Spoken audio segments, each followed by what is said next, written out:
Ever looked at a crumpled $20 bill in your pocket and thought, wow, this thing probably costs more to print than my entire wardrobe from Target? Well, buckle up, because today we're sneaking behind the scenes into the world's most secure, most secretive printing press.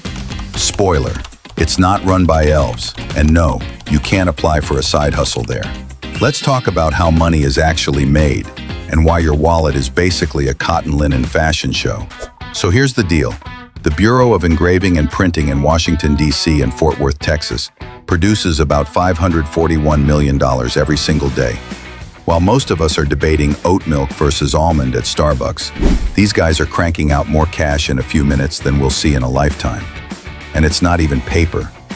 U.S. currency is made from 75% cotton and 25% linen. That's why a dollar bill survives the washing machine, but your CVS receipt crumbles like wet cardboard. Fun twist. One company, Crane & Company, has supplied this special paper for over a century. Nobody else is allowed to use it. Imagine having an Amazon exclusive deal for literally the entire US money supply. But printing money isn't just about slapping ink on fabric. Oh no, it's like Willy Wonka's factory, except instead of chocolate rivers, you get security features designed to make counterfeiters cry into their fake 20s. Take the tiny red and blue fibers randomly embedded in the notes, or the ink that shifts color when you tilt the bill, or that spooky watermark portrait that appears when you hold it to the light. Basically, your money is part cash, part magic trick. The $100 bill even has a 3D security ribbon that shimmers and shifts like it's auditioning for a Marvel movie. Shine UV light on different denominations, and each one glows a different color. The detail most people miss: $1 bills don't get any of these upgrades. They're like the no-frills airline of currency. Cheap, functional, and you just hope they make it through the trip. So how does all that detail get there? A blend of artistry and brute force. First, artists hand-draw the designs. Yep, still with pencils. Then engravers carve them into steel plates using tools that look like something your dentist would hide in the back room. Once finished, the plates are chrome-plated so they can withstand insane pressure. Bills go through offset printing for the backgrounds, then intaglio printing for the raised, textured feel of the ink. That texture is on purpose. It makes counterfeiting way harder. The presses are monsters.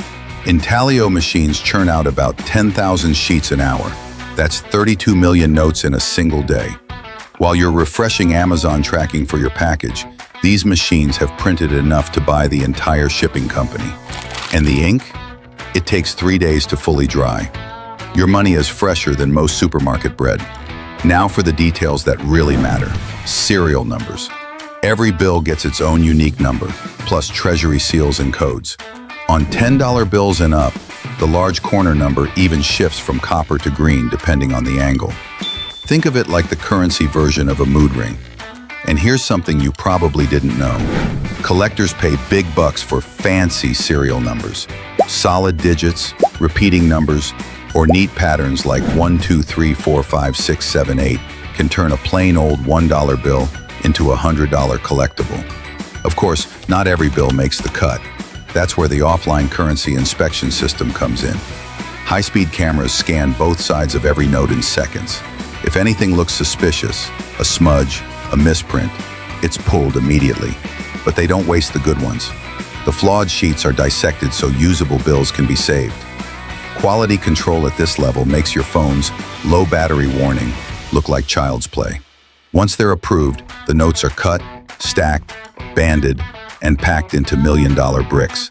Those are loaded into armored trucks and shipped to Federal Reserve banks.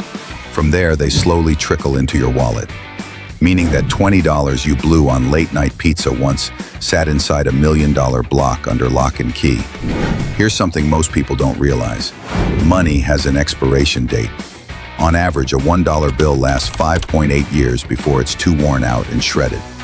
A $100 bill? Up to 23 years. Why the difference?